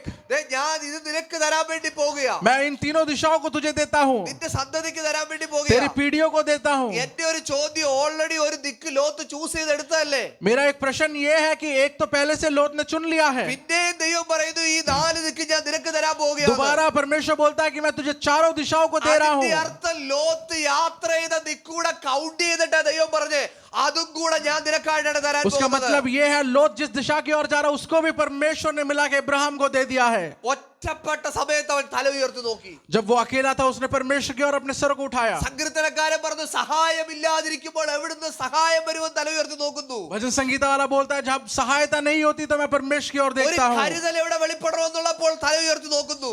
जब कुछ चाहिए होता है तो परमेश्वर की ओर देखते हैं। പ്രിയരെ, ഇന്ന് നിങ്ങൾ ആയിരിക്കുന്ന ഏത് സാഹചര്യമെന്ന് ഞാൻ അറിയുന്നില്ല. ഞാൻ ഒരു കാര്യം മാത്രം നിങ്ങളോട് പറയാൻ ആഗ്രഹിക്കുന്നു. ഏത് സാഹചര്യങ്ങളാണോ അതിനെ ആത്മാവിൽ കണ്ടുകൊണ്ട് നിങ്ങളുടെ തലകളെ ദൈവത്തിലേക്ക് ഉയർത്തുക. चाहे आपकी कोई भी परिस्थिति क्यों ना हो, आप अपनी मुश्किल समय में परमेश्वर की ओर अपनी आंखों को उठाएं। സങ്കീർത്തനക്കാരൻ പറഞ്ഞൊരു ഭാഗമുണ്ട്, भजन संगीता लेखक ऐसा बोलता അവന്റെ है, മുഖത്തേക്ക് നോക്കിയവർ പ്രകാശിതരായി, जिन्होंने परमेश्वर की ओर देखा वो प्रसन्नित हुए, അവരുടെ മുഖമോ ലജ്ജിച്ചു പോയതുമില്ല. उनको कभी भी किसी की निंदा देखनी नहीं पड़ी। നോക്കിയേ, നമ്മൾ എത്ര പ്രാവശ്യം ലജ്ജിക്കപ്പെട്ടിട്ടുണ്ട്? कितनी बार हमने निंदा सहा है, എത്ര പ്രാവശ്യം നമ്മൾ നിന്ന വാക്ക് കേട്ടിട്ടുണ്ട്? कितनी बार हमने गलत बातों को सुना है, എത്ര പ്രാവശ്യം നമ്മുടെ മുഖം മറ്റുള്ളവരുടെ മുമ്പിൽ നിന്നയായി कितनी തീർന്നിട്ടുണ്ട്? बार हमने अपने मुंह को झुकाया है लोगों के എന്നിട്ട് सामने। ദൈവത്തിന്റെ വചനത്തിൽ പറയുന്നല്ലോ, നിന്റെ മുഖം ഒരിക്കലും ലജ്ജിച്ചു परंतु പോകത്തില്ലെന്ന്. परमेश्वर का वचन कहता है तेरा सर कभी नहीं झुकेगा। ഞാൻ അതിന്റെ അർത്ഥം ഒന്ന് പറഞ്ഞോട്ടെ. उसका अर्थ मैं बताना चाहता പ്രിയരെ, हूँ। നമ്മുടെ പ്രിയപ്പെട്ടവരുടെ മുമ്പിൽ നമ്മുടെ മുഖം ലജ്ജിച്ചു പോയെങ്കിലും प्रियजनों, अगर हमारे आस पड़ोस के लोगों के सामने झुकता है तो പേർ भी, വിളിക്കുന്ന നേരം നിന്റെ മുഖം ലജ്ജിച്ചു പോകത്തില്ല. परंतु जब परमेश्वर आपका नाम लेगा तो आपका सर झुकाया नहीं അതുകൊണ്ടാണ് जाएगा। പാട്ടുകാരൻ പറഞ്ഞത്, പേർ വിളിക്കുന്ന നേരം എന്റെയും പേരവിടെ കാണും. इसलिए लेखक इस प्रकार बोलता है, जब मसीह मेरा नाम लेगा तो मेरा नाम वहां पे അവിടെ होगा। നിന്റെ മുഖം ലജ്ജിച്ചു പോകാനായിട്ട് ഇടവരത്തില്ല. उस समय मेरा सर नहीं झुकेगा, അവിടെ നിന്റെ മുഖം ലജ്ജിച്ചു പോകാനായിട്ട് वहां पे ഇടവരത്തില്ല. तू निराशा में नहीं रहेगा, അവിടെ നിങ്ങളെ വിളിക്കേണ്ട പേരെന്തായിരിക്കണമെന്ന് അറിയാവോ? वहां पे तू किस प्रकार जाना അവൻ जाएगा। പറയുന്നുണ്ട്, വേദപുസ്തകത്തിൽ വായിക്കുന്ന, അവൻ നിങ്ങൾക്ക് പുതിയ പേര് തരുന്നവനാണ്. परमेश्वर के वचन में लिखा है वहां पे तुझे एक नया नाम दिया അവൻ जाएगा, നിങ്ങൾക്ക് പുതിയ പേര് തരുന്നവനാണ്. वहां पे वो तुझे तो एक नया नाम देगा। നമുക്കറിയാം, ഇസ്രായേൽ എന്നുള്ള പേര് മാറ്റി തന്റെ ഭക്തനെ അനുഗ്രഹിച്ച ഒരു ദൈവത്തെ കുറിച്ച് നമ്മൾ കാണുന്നു. इस्राएल का नाम हटा के अपने भक्तों को एक नया नाम दिया हुआ परमेश्वर है हमारा। ഇസ്രായേൽ എന്ന പേര് വെച്ച് തന്നെ അനുഗ്രഹിച്ചായിട്ട് നമുക്കറിയാം. इस्राएल के नाम से उसको आशीषित करा അപ്പൊ है, അതുകൊണ്ട് ദൈവത്തിന് പേരിൽ വ്യത്യാസം വരുത്താനായിട്ട് കഴിയും ദൈവം. इसलिए परमेश्वर नाम बदलने के योग्य है। ദൈവത്തിന് മുഖത്തെ ലജ്ജ മാറ്റാൻ കഴിയുന്ന ദൈവം. परमेश्वर हमारे मुंह के उदासीनता को हटाने वाला परमेश्वर ഒടുവിൽ है। നമ്മൾ വായിക്കുന്നു, താൻ ഭക്തൻ തന്റെ ദാസനോട് പറയുകയാണ്. एक परमेश्वर के दासों को इस प्रकार बोला है, അവൻ അവന്റെ ദാസനോട് ഒടുവിൽ പറയുന്നു, वो अपने दास को आखिर में ऐसा बोलता है, നല്ലവനും വിശ്വസ്തനുമായ ദാസനെ, हे अच्छे और विश्वास योग्य दास, എന്റെ സമാധാനത്തിലേക്ക് പ്രവേശിക്കാം. तू मेरी शांति में बढ़े। ഇവിടെ നിങ്ങൾ അസ്വസ്ഥരാണോ? क्या आप परेशान हैं? ഇവിടെ നിങ്ങൾ ദുഃഖിതരാണോ? क्या आप दुखी हैं? ഇവിടെ നിങ്ങൾ വേദന क्या അനുഭവിക്കുന്നവരാണോ? आप दर्द में ഇവിടെ हैं? നിങ്ങളുടെ തല താഴ്ന്നിരിക്കുകയാണോ? क्या आपका सर ഇവിടെ झुका हुआ നിങ്ങൾക്ക് ഇനി है? എന്ത് ചെയ്യണമെന്ന് അറിയാൻ क्या आप വയ്യാതിരിക്കുകയാണോ? ये नहीं जानते कि आपको क्या करना है? അവൻ നിങ്ങളുടെ തോളത്ത് തട്ടിയിട്ട് പറയും, വിശ്വസ്തനാണെങ്കിൽ അവന്റെ സ്വസ്ഥതയിലേക്ക് പ്രവേശിക്കാൻ വേണ്ടി പറയും. परमेश्वर आपके शोल्डर पे मार के बोलेगा कि तू विश्वस्त रहे, मैं तेरे साथ हूँ। അവൻ വിശ്വസ്തനാണെങ്കിൽ അവന്റെ സ്വസ്ഥതയിലേക്ക് നമുക്ക് പ്രവേശിക്കാൻ अगर പറ്റും. वो विश्वस्त है तो आप उनकी शांति में जा सकते ഞാൻ हैं। അവസാനിപ്പിക്കട്ടെ. 4 പ്രധാന ഭാഗങ്ങൾ നമ്മൾ ചിന്തിച്ചു. मैं समाप्त करना चाहूंगा, 4 चीजों के बारे में हमने पढ़ा। യോഹന്നാന്റെ സുവിശേഷത്തിൽ തലകളെ ഉയർത്തി ഒരു വയൽ വിളഞ്ഞു കിടക്കുന്നതായിട്ട് നമ്മൾ കണ്ടു. യോഹन्ना के सुसमाचार में अपने सरों को उठा के एक फसल को और देखा। നമ്മൾ സങ്കീർത്തനക്കാരൻ കാണുന്നു, എനിക്ക് സഹായം എവിടെ നിന്ന് വരും? തന്റെ भजन संगीता में देखा कि मेरी सहायता कहां से आएगी? होगी। അബ്രഹാം തന്നെ കാണുന്നു തനിക്ക് ഇനി ഒരു കരുതൽ എവിടുന്ന് വെളിപ്പെടും. अब्राहम कहता है कि मेरी योजना कहां से है। അബ്രഹാമിനെ വിട്ട് ലോത്ത് പോയപ്പോൾ തൻ തലകളെ ഉയർത്തി നോക്കി. अब्राहम को जब लोथ छोड़ के जाता है तो फिर से वो स्वर्ग की ओर देखता है। തലകളെ ഉയർത്തിയതല്ല എവിടാന്നറിയാവോ? ഏകാന്തതയുടെ നടുവിലാണ് തലകളെ ഉയർത്തിയത്. इन सभी लोगों ने अपनी निराशा के समय अपने सरों को उठाया है। ബന്ധങ്ങളുടെ നടുവിലാണ് തലകളെ ഉയർത്തി നോക്കിയത്. अपने रिश्तों के बीच में सरों को उठाया है। ഇനി ആര് കരുതുവെന്ന് ഓർത്തപ്പോഴാണ് തലകളെ ഉയർത്തി നോക്കിയത്. अब कौन मेरे बारे में सोचेगा उस पर उठाया है। ആത്മാവി പറയുന്നു എന്റെ പരിതസ്ഥിതിയെ മോശമാക്കിയത് എന്റെ തല അവനിലേക്ക് നോക്കാൻ വേണ്ടിയാണ്. इस समय मैं बोलना चाहता हूं मेरी परिस्थितियों को खराब परमेश्वर इसने करा है क्योंकि मैं परमेश्वर की ओर देख पाऊं। പ്രിയരെ, എന്തെങ്കിലും നന്മ വരുന്നെങ്കിൽ ദൈവത്തിൽ നിന്ന് മാത്രമായിരിക്കണമെന്ന് അവന് നിർബന്ധമുള്ളൊരു ദൈവത്തെയാണ് നമ്മൾ വിളിക്കുന്നത്. प्रियजनों, अगर कोई भी एक अच्छी बात आशीष हमारे पास आ रही है तो परमेश्वर के द्वारा आने पाए। അവൻ സ്വാർത്ഥനായതുകൊണ്ടല്ല, वो लालच वाला परमेश्वर नहीं അവന്റെ है। മക്കൾ അവന്റെ മേശയ്ക്ക് ചുറ്റും സന്തോഷിക്കണമെന്ന് അവൻ ആഗ്രഹിക്കുന്നു. वो ये चाहता है कि उसके पुत्र, उसके बेटे बेटी उसके साथ खुश रहें। അതുകൊണ്ട് നിങ്ങളുടെ വിഷയത്തിന്റെ നടുവിൽ ഈ പകലിൽ നിങ്ങൾ തലകളെ ഉയർത്തുക. इसलिए आप लोग अपनी परेशानियों में अपने सिरों को उठाएं। നിങ്ങളുടെ തലകളെ എങ്ങനെ ഉയർത്തണ്ടേ? आप किस प्रकार अपने सिरों को उठाएंगे? പ്രാർത്ഥനയാൽ ഉയർത്തണം. प्रार्थना में उठाएं। എല്ലാരും ഉറങ്ങുമ്പോഴും നിനക്ക് ഉണർന്നിരിക്കാൻ പറ്റുന്നെങ്കിൽ നീ ഉണരണം കേട്ടോ. जब सब लोग सो रहे होते हैं तो अगर आप उठ पा रहे हैं तो आप उठे रहें। എല്ലാവർക്കും എല്ലാം നന്മയായിട്ടിരിക്കുമ്പോഴും നിനക്ക് മുഴങ്കാലിരിക്കാൻ കഴിയുന്നെങ്കിൽ നീ എഴുന്നേൽക്കണം. जब सबके पास सारी प्रकार की आशीष है और आप अगर घुटनों में बैठ के प्रार्थना करें तो करें। ദൈവത്തിങ്കിലേക്ക് നോക്കിയാൽ ലജ്ജിച്ചു പോകത്തില്ലെന്ന് ഞാൻ ആത്മാവിൽ ഇന്ന് പകൽ നിങ്ങളോട് പറയട്ടെ. अगर आप अपनी प्रार्थनाओं में सरों को उठा के प्रार्थना कर पा रहे हैं तो आप लज्जित नहीं होंगे। നമ്മൾ 4 ഭാഗങ്ങളാ ചിന്തിച്ചേ. हमने 4 चीजों के बारे में पढ़ा है। പ്രത്യാശ നഷ്ടപ്പെട്ട, उम्मीद को खोए हुए लोग, ബന്ധത്തിന് ഉലച്ചിൽ വന്ന, अपने रिश्तों में खराबी पाए हुए लोग, സുവിശേഷത്തോടുള്ള ബന്ധത്തിലെ सुसमाचार के बारे में കരുതുമെന്ന് ആര് കരുതിയ, उम्मीद कौन करेगा सोचने वाले ഇവിടെ लोग। എല്ലാം ദൈവം അബ്രഹാമിനും സുവിശേഷത്തിന്റെ പ്രാരംഭത്തിലും സങ്കീർത്തനക്കാരനോടും ദൈവം നീതി ചെയ്തെങ്കിൽ നിങ്ങളോടും ദൈവത്തിന്റെ നീതി ചെയ്യുന്ന ദൈവമാണ്. उन सभी के बीच में परमेश्वर अगर आपके पास भी उस प्रकार की योजनाओं के साथ है तो आप विश्वास करें परमेश्वर तैयार है। ദൈവനോട് നീതി എന്നുള്ള കാര്യത്തിൽ ഉറപ്പാണോ എന്ന് ആരെങ്കിലും ചോദിച്ചാൽ, अगर कोई पूछे क्या तुझे इतना भरोसा है परमेश्वर करेगा, ആരെങ്കിലും എന്നോട് ചോദിക്കണം പക്ഷേ ഉറപ്പായിട്ടും നീതി ചെയ്യുമോ ദൈവം? अगर मुझसे कोई पूछेगा क्या पासवान आपको इतना भरोसा है तो ഞാൻ പറയും ഉറപ്പായിട്ട് നീതി ചെയ്യും. मैं बोलूंगा हाँ मुझे भरोसा കാരണം है। എന്തെന്നറിയാവോ? उसका कारण ये है തോട്ടക്കാർ പല സമയത്ത് അവന്റെ തോട്ടത്തിൽ അധ്വാനിക്കാനായിട്ട് കയറി.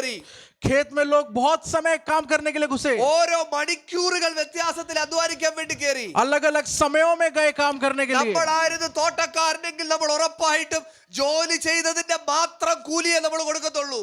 परंतु अगर हम वो लोग होते जो काम करवा रहे हैं तो हम सिर्फ काम के पैसे देते। എന്നാൽ നമ്മൾ കാണുന്നത് എങ്ങനെയാണെന്നറിയാമോ? परंतु हम किस प्रकार यहाँ पे देख रहे हैं, അവർ അധ്വാനം കഴിഞ്ഞ് വൈകിട്ട് എല്ലാവരും പോകുമ്പോൾ जब उन्होंने अपना सारा काम कर लिया और जब शाम को जा रहे होते हैं, എല്ലാവർക്കും അവൻ ഒരുപോലെ വിധിച്ചവനാണ് നമ്മുടെ ദൈവം. सबको एक प्रकार देने वाला परमेश्वर है हमारा परमेश्वर। വേദപുസ്തകത്തിൽ കാണുന്നത് യുദ്ധം ചെയ്യുന്നവരും കോപ്പ് സൂക്ഷിക്കുന്നവരും ഒരേപോലെ പ്രതിഫലം കൊടുക്കുന്നവരാണ് ദൈവം. वचन में लिखा है युद्ध करने वाला और सामान को संभालने वाला सबको एक समान देखने वाला परमेश्वर है। അത്ഭുതം നോക്കിയേ, യുദ്ധം ചെയ്യുന്നവരും സാമാനങ്ങൾ സൂക്ഷിക്കുന്നവരും ഒരേ പ്രതിഫലം എങ്ങനെ കൊടുക്കാൻ देखिए പറ്റും? कितनी अद्भुत वाली बात है, सबको एक प्रकार देखने वाला परमेश्वर है। അങ്ങനെ ചെയ്യുന്നത് ന്യായമാണോ എന്ന് ചോദിച്ചാൽ अगर हम पूछे परमेश्वर ऐसा करना एक अच्छी बात है क्या, ദൈവത്തിന്റെ ശബ്ദം എന്താണെന്നറിയാവോ? परमेश्वर की आवाज इस प्रकार आती है, എനിക്ക് എന്റെ പ്രിയപ്പെട്ടവനോട് നന്മ ചെയ്യാൻ തോന്നിയതിൽ നിനക്കെന്ത് വേണമെന്നാണ് ചോദ്യം. मैं अपने प्रियजनों के साथ एक अच्छी तरह रहना चाहता हूँ, तुझे क्या परेशानी है? അതുകൊണ്ട് പ്രിയരെ, നിങ്ങളുടെ അധ്വാനം കൊണ്ടല്ല എല്ലാം ശരിയാവുന്നത്. इसलिए प्रियजनों आपकी मेहनत के कारण सब कुछ नहीं आ रहा है, ഒന്നും കൊണ്ടല്ല നല്ലതാവുന്നത്. सब कुछ आपकी मेहनत के कारण नहीं हो रहा है। ദൈവത്തിന്റെ പിന്നെ ഇറങ്ങി തിരിച്ചാൽ ദൈവത്തിന് നിന്റെ കാര്യത്തെ കുറിച്ച് ഉത്തരവാദിത്തമുള്ള आप ദൈവമാണ്. अगर परमेश्वर के पीछे चल रहे हैं तो परमेश्वर आपके ऊपर योजना रखने वाला परमेश्वर അതുകൊണ്ട് ഈ है। ഞായറാഴ്ച നമ്മൾ ഒരു കാര്യം ചിന്തിക്കണം. इसलिए आज इस रविवार को सोचें, നമുക്ക് നന്മ ആവശ്യമില്ലേ? क्या हमें आशीष की जरूरत नहीं है क्या? നന്മ ആവശ്യമാണ്. जरूरत है। ജോലി ആവശ്യമില്ലേ? नौकरी नहीं चाहिए क्या? ജോലി ആവശ്യമാണ്. नौकरी जरूरत है। ആരോഗ്യ ആവശ്യമില്ലേ? एक अच्छी हेल्थ नहीं चाहिए ആരോഗ്യ क्या? ആവശ്യമാണ്. जरूरी है। താമസിക്കാൻ സാഹചര്യം ആവശ്യമില്ലേ? रहने की जगह नहीं चाहिए क्या? യാത്ര ചെയ്യാൻ വാഹനം ആവശ്യമില്ലേ? चलने के लिए गाड़ी नहीं चाहिए क्या? ഇതെല്ലാം നമുക്ക് ആവശ്യമാണ്. सब कुछ जरूरी है, പക്ഷെ ഇതെല്ലാം ഉണ്ടായിട്ട് परंतु ये सब होने के बाद ദൈവം ഇല്ലെങ്കിലത്തെ അവസ്ഥ എത്ര ഭയങ്കരമാണ്. अगर परमेश्वर नहीं है तो कितना गंभीर सा അതുകൊണ്ട് है। ആദ്യം ദൈവവും പിന്നെ ബാക്കിയെല്ലാം. इसलिए पहले परमेश्वर और बाकी सब बाद में, ആദ്യം ദൈവവും പിന്നെ ബാക്കിയെല്ലാം. इसलिए पहले परमेश्वर फिर बाकी सब നമ്മൾ बाद में। വേദപുസ്തകത്തിൽ അങ്ങനെയാണ് വായിക്കുന്നത്. हम वचन में इस प्रकार पढ़ते हैं, മുൻപേ അവന്റെ രാജ്യവും നീതിയും. पहले उसका राज्य और उसका न्याय। എവിടെങ്കിലും വേറെ എന്തെങ്കിലും മുമ്പിൽ കയറി പറ്റെങ്കിൽ, अगर उससे आगे कुछ आता है तो, നിങ്ങളുടെ ലിസ്റ്റിൽ വേറെ എന്തെങ്കിലും ആദ്യം കയറി പറ്റെങ്കിൽ अगर आपकी लिस्ट में उससे आगे कुछ है तो സ്നേഹത്തോടെ ഓർപ്പിക്കട്ടെ, प्रेम से बताता हूँ ഇന്ന് രാത്രി ഇന്ന് പകൽ അതിന്റെ വേര് കട്ട് ചെയ്ത് കളയണം. और आज की दिन ही आप उस चीज को നിങ്ങൾ काट दे। അനുഗ്രഹിക്കപ്പെടാത്തതിന്റെ ഒരു കാരണം ആദ്യം നിങ്ങൾ വേറെ പല കാര്യങ്ങളിൽ വേരൂന്നിയിരിക്കുന്നു. आप आशीषित अगर नहीं हो रहे तो उसका कारण यह है कि आपने किसी और को ज्यादा आगे रखा മുൻപേ है। അവന്റെ രാജ്യവും सबसे ऊपर उनकी राज्य, പിന്നെ അവന്റെ നീതിയും उसके बाद उनकी योजना, അതോടുകൂടിയാണ് എല്ലാം ദൈവം ചെയ്യുന്നത്. उसके साथ परमेश्वर सब पूरा करता മുൻപേ है। അവന്റെ രാജ്യവും നീതി അന്വേഷിപ്പീൻ. सबसे पहले आप उनके राज्य और योजना को जाने, മുൻപേ അവന്റെ രാജ്യവും നീതി അന്വേഷിപ്പീൻ. सबसे पहले उनकी राज्य और योजना को അതുകൊണ്ട് जाने। തലകളെ ഉയർത്തുമ്പോൾ പറയണ കർത്താവേ എനിക്ക് നിന്റെ രാജ്യവും എന്റെ നീതിയാണ് ഞാൻ ആദ്യം ആഗ്രഹിക്കുന്നത്. इसलिए जब आप अपने स्वरों को उठाए तो ये बोले परमेश्वर मैं तेरे राज्य और योजना को जानता എല്ലാ हूँ। കണ്ണുകൾ ദിവസം അടയട്ടെ. सब लोग अपनी आंखों को बंद करें। നമ്മൾ രാവിലെ പ്രാർത്ഥിക്കാൻ വേണ്ടി കടന്നു പോകും. हम इस समय प्रार्थना करेंगे। ആരുടെയെങ്കിലും തലകളെ ഉയർത്താൻ കഴിയാതെ ദൈവവുമായി ഒരു ബന്ധം നഷ്ടപ്പെട്ടിരിക്കുന്നെങ്കിൽ, अगर इस प्रकार कोई है जो अपने स्वरों को उठा नहीं पा रहा, संबंध खो चुका है, तो പിശാച് ഒരു വശം നിങ്ങളുടെ ഹൃദയത്തിൽ തോന്നിപ്പിക്കുന്നു, शैतान शायद आपको इस प्रकार बोल रहा है, പറ്റത്തില്ല, ദൈവത്തിന് നിന്റെ സന്നിധിക്ക് അടുത്ത് വരാനായിട്ട് പറ്റത്തില്ല. नहीं नहीं अब तुझसे नहीं होगा, तू परमेश्वर के साथ जुड़ नहीं पाएगा। ഇന്നലെ വരെ ദൈവം നീ ചെയ്തേക്കാം, പക്ഷെ ഇന്നത്തെ പാപം ദൈവത്തിന് ക്ഷമിക്കാൻ പറ്റത്തില്ല. कल तक के पापों को परमेश्वर ने क्षमा करा, पर अब नहीं होगा, കാരണം മറ്റുള്ളവർ ചെയ്തതിനേക്കാളും വല്ലാത്ത പാപമാണ് നീ ചെയ്തിരിക്കുന്നത്. क्योंकि अब तूने बहुत बड़ा पाप करा है। നിനക്ക് ഒരിക്കലും ദൈവത്തിൽ അടുത്ത് വരാൻ പറ്റുന്നില്ലെങ്കിൽ, परमेश्वर के पास तू नहीं आ पाएगा। പറ്റത്തില്ലെന്നാണ് പറയുന്നെങ്കിൽ, अगर नहीं कर पाएगा बोल ഇന്ന് रहे പകൽ हैं നീ ആത്മാവിൽ പറയുക, तो आज के दिन तू आत्मा में बोले, കാൽവരിയിൽ രക്തം അവൻ ചൊരിഞ്ഞത് എനിക്കൂടെ വേണ്ടിയാണ്. क्रूस में परमेश्वर ने मेरे लिए लहू बहाया है, കാൽവരിയിൽ അവൻ എനിക്കൂടെ വേണ്ടിയാണ് രക്തം ചൊരിഞ്ഞത്. परमेश्वर ने मेरे लिए लहू बहाया है, എന്നെയും അവൻ അവന്റെ മകനും മകളുമാക്കി മാറ്റാൻ വേണ്ടിയാണ് ചെയ്തത്. मुझे वो अपना बच्चा बनाने के लिए ദൈവം बना है। എനിക്ക് വേണ്ടി ചെയ്ത ശുശ്രൂഷയിൽ ഞാൻ വിശ്വസിക്കുന്നു എന്ന് വാഗൊണ്ട് ഏറ്റു പറഞ്ഞാട്ടെ. परमेश्वर ने जो क्रूस पे करा है वो मेरे लिए करा है, ഞാനും അതിനകത്തിൽ ഭാഗമായിരുന്നു വിശ്വസിച്ചാട്ടെ. मैं भी उसका एक हिस्सा हूँ, विश्वास करें। എനിക്ക് അതുകൊണ്ട് എന്റെ പാപത്തിന്റെ മേൽ പിശാചിനോട് ഒന്നും പറയാനില്ല. इसलिए मैं अपने पाप के ऊपर शैतान से कुछ नहीं बोलूंगा। ഏറ്റുപറഞ്ഞ് ഉപേക്ഷിക്കുന്ന ഒരു ശുഭം വരുമെന്ന വചനത്തിൽ ഞാൻ വിശ്വസിക്കുന്നു. जो अपने अपने गलतियों को कबूल करता है तो उसके ऊपर एक अच्छा न्याय होता ഏറ്റുപറഞ്ഞ് है। ഉപേക്ഷിക്കുന്ന ഒരു ശുഭം വരുമെന്ന് ഞാൻ വിശ്വസിക്കുന്നു. एक कबूल करके माफी मांगने वालों के ऊपर परमेश्वर की एक അതുകൊണ്ട് ഈ योजना है। പകൽ ആരാധനയ്ക്ക് ശേഷം इसलिए आज के दिन प्रार्थना के बाद നിങ്ങൾ ദൈവവുമായിട്ട് അകന്നിരിക്കരുത് കേട്ടോ. आप परमेश्वर से दूरी बना के ना रखें। അവൻ നിങ്ങളെ ഹൃദ്യമായി സംസാരിക്കുന്ന ആഗ്രഹിക്കുന്നു. वो आपसे बात करना चाहता है, അവൻ നിങ്ങളെ മരുഭൂമിയിൽ കൊണ്ടുപോയി ഹൃദ്യമായി वो സംസാരിക്കുന്നു. आपको रेगिस्तान में भी बात करना അവരോട് चाहता പറ, കർത്താവേ എനിക്ക് നിന്റെ ശബ്ദം വേണം. है। बोले हे परमेश्वर मैं तेरी आवाज चाहता എന്റെ हूँ, കുടുംബത്തിലെ ആരെക്കാളും, अपने परिवार में किसी से भी എന്റെ ज्यादा, കുഞ്ഞുങ്ങളെക്കാളും, എന്റെ പ്രിയപ്പെട്ടവരെക്കാളും പ്രിയപ്പെട്ടവളെക്കാളും अपने बच्चों से, अपने प्रियजनों से ज्यादा എനിക്ക് നിന്റെ ശബ്ദം കേൾക്കണം കർത്താവേ. मैं तेरी आवाज सुनना चाहता हूँ। നിന്റെ ശബ്ദം കേട്ട് നിന്റെ വഴി എനിക്ക് യാത്ര ചെയ്യണം. मैं तेरी आवाज सुन के तेरे मार्ग पे चलना चाहता എനിക്ക് हूँ। ദൈവം തന്നിരിക്കുന്ന ആയുസ്സ് ഒരു വിജയകരമായിട്ട് എനിക്ക് ജീവിക്കണം. परमेश्वर ने जो एक आयु मुझे दी है मैं उस पे आपके द्वारा ഞങ്ങളുടെ चलना ഈ चाहता हूँ। ആണ്ടുകൾ കർത്താവേ ക്രൂരൻ കൊണ്ടുപോകാൻ നീ സമ്മതിക്കല്ലേ കർത്താവേ. मेरा ये समय एक शैतान लेके ना जाने पाए मैं प्रार्थना ഞങ്ങളുടെ ഈ करता हूँ। യൗവന പ്രായം പിശാച് കൊണ്ടുപോകാൻ നീ സമ്മതിക്കല്ലേ കർത്താവേ. मेरा ये जो अच्छा एक उम्र है वो शैतान लेके ना चले जाए मैं प्रार्थना ഞങ്ങളുടെ करता हूँ। കുടുംബമായിട്ടായിരിക്കുമ്പോൾ ഇത് പിശാച് കൊണ്ടുപോകാൻ സമ്മതിക്കല്ലേ मैं കർത്താവേ. परिवार के साथ मैं प्रार्थना करता हूँ कि शैतान लेके ना ഞങ്ങളുടെ जाए। സഭയായിട്ടായിരിക്കുമ്പോൾ പിശാച് ഈ സമയം കൊണ്ടുപോകാൻ സമ്മതിക്കല്ലേ കർത്താവേ. हम अपनी कलीसिया के साथ परमेश्वर के साथ मिले रहे, शैतान के साथ ना जाएं। ഞങ്ങൾ അങ്ങുമായിട്ട് ഒരു ദീർഘദൂര യാത്രയ്ക്കായിട്ട് ഞങ്ങളെ ഏൽപ്പിക്കുന്ന हम കർത്താവേ. आपके साथ एक लंबे दौर की यात्रा के लिए निकलना चाहते हैं। ഞങ്ങളുടെ തലകളെ ഞങ്ങൾ ഉയർത്തുന്നു. हम अपने सरों को उठाते हैं ഞങ്ങൾക്ക് परमेश्वर। സഹായം എവിടെ നിന്ന് വരുമെന്നല്ല, हमारी उत्तर कहाँ से आएगा ये नहीं हम सोचते। ഞങ്ങൾ അറിയുന്നു ഞങ്ങളുടെ സഹായം ആകാശത്തെ ഭൂമിയെ നിർമ്മിച്ച യഹോവയിൽ നിന്ന് വരുന്നു. हम विश्वास करते हैं हमारी सहायता स्वर्ग और धरती को बनाने वाले परमेश्वर से ഞങ്ങളെ आएगी। കരുതുന്ന ദൈവം അബ്രഹാമിന് കരുതുന്നതുപോലെ ഞങ്ങൾക്ക് വേണ്ടി കരുതും. अब्राहम को जिस परमेश्वर ने योजना दी उस प्रकार की योजना परमेश्वर हमें भी देगा। അബ്രഹാമിന്റെ സഹോദരങ്ങൾ വിട്ടുപോയെടുത്ത് അബ്രഹാമിനെ ഓർത്തതുപോലെ നീ ഞങ്ങളെ ഓർക്കും. जहाँ पे अब्राहम के भाई उनको छोड़ गए थे, जहाँ जिस प्रकार वहाँ पे आपने योजना दी उस प्रकार आप നീ हमारे लिए നിന്റെ रखेंगे। ജനത്തിന് കരുതുന്നതുപോലെ നീ ഞങ്ങൾക്ക് വേണ്ടി കരുതും. एक अच्छी योजना आप हमारे लिए रखेंगे।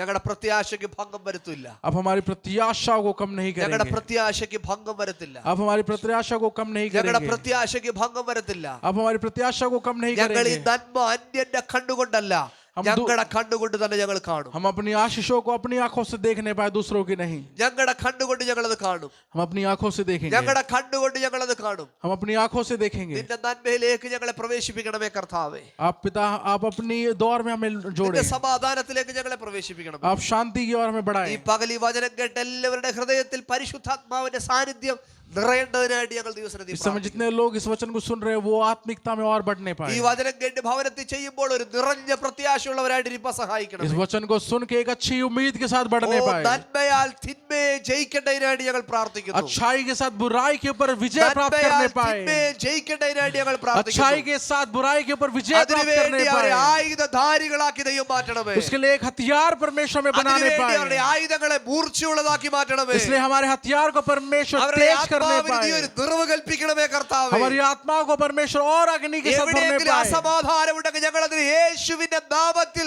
ഈ പകൽ ഞങ്ങളതിനെ ബ്രേക്ക് ചെയ്യുന്നു കർത്താവേ. अगर कोई ऐसी जगह है जहाँ पे शांति नहीं है तो परमेश्वर वहाँ पे शांति देने ഞങ്ങൾ पाए ഇന്ന് പകൽ യേശുവിന്റെ രക്തത്താൽ ഈ ജനത്തെ ശുദ്ധീകരിക്കുകയാണ്. यीशु मसीह के नाम से इस लोगों को शुद्ध करते हैं അങ്ങയുടെ പ്രത്യാശയിൽ ഈ ജനം നിറയേണ്ട കർത്താവേ. आपकी प्रत्याशा में ये लोग भरने पाए വലിയൊരു മഹനി വലിയൊരു മഹത്വം കൊണ്ട് ഒരു തേജസ് കൊണ്ട് ഇവിടെ എഴുന്നേൽക്കാൻ ദൈവം बहुत बड़ी സഹായിക്കണമേ. आपकी महिमा और तेजस के साथ लोग उठने पाए ദൂതൻ ഇറങ്ങി വന്ന് യുദ്ധം ചെയ്ത് കീഴ്പ്പെടുത്തിയതുപോലെ स्वर्गदूत उतर के आके जिस प्रकार युद्ध को ഇവരുടെ जीतते വിഷയത്തിന് हैं വേണ്ടി ഊരിപ്പിടിച്ച വാളുമായി നിന്റെ ദൂതന്മാരെ നീ കാവൽ നിർത്തണമേ കർത്താവേ. उसी प्रकार इन लोगों की परेशानियों के लिए स्वर्गदूत उतर के सवाल करने അങ്ങയുടെ पाए കൃപയ്ക്കായി നന്ദി പറയുന്നു. आपकी कृपा के लिए धन्यवाद करते हैं യേശുവിൻ നാമത്തിൽ തന്നെ പിതാവേ. यीशु मसीह के नाम से मांगते हैं ആമേൻ. आमीन